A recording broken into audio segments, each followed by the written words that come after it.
Assalamualaikum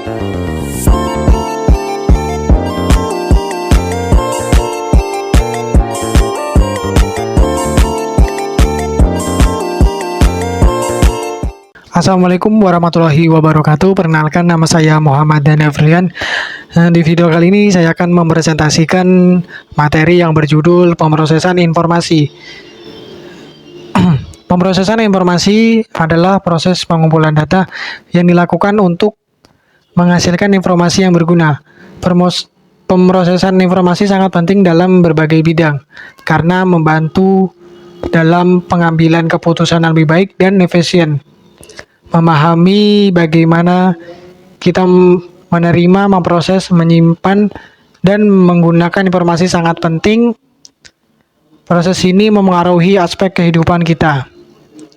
Konsep dasar pemrosesan informasi yaitu ada 4. Yang pertama, penerimaan informasi masuk melalui panca indera. Yang kedua, pengkodean informasi diubah menjadi bentuk yang dipahami otak. Yang ketiga, penyimpanan informasi disimpan dalam memori jangka pendek dan panjang. Yang keempat, pengambilan informasi diambil dan digunakan saat dibutuhkan. Tahapan pemrosesan informasi. Yang pertama, input dalam pemrosesan informasi merujuk pada data mentah yang dikumpulkan dari berbagai sumber sebelum diolah menjadi informasi yang berguna. Yang kedua adalah proses pengolahan dan interpretasi. Yang tiga, output, respon atau tindakan. Pembelajaran dan ingatan. Coding proses pengolahan informasi ke memori, strak penyimpanan informasi dalam memori, retrieval pengambilan informasi dari memori. Pembelajaran dan ingatan adalah proses yang saling terkait dan sangat penting dalam kehidupan kita. Pembelajaran adalah proses memperoleh pengetahuan, keterampilan, dan sikap baru melalui pengalaman. Ada banyak teori tentang bagaimana kita belajar, tetapi beberapa yang paling umum meliputi: 1. Pembelajaran asosiatif, membentuk hubungan antara dua atau lebih hal seperti menghubungkan suara bel dengan makanan untuk anjing.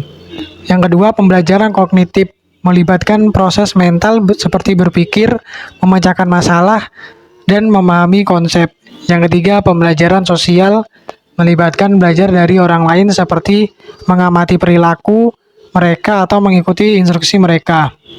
Ingatan adalah kemampuan untuk menyimpan dan mengambil informasi yang telah kita pelajari. Proses ingatan terdiri dari 3 tahap. Yang pertama, encoding, mengubah informasi menjadi bentuk yang dapat disimpan dalam otak. Yang kedua, storage, menyimpan informasi di otak untuk jangka waktu tertentu.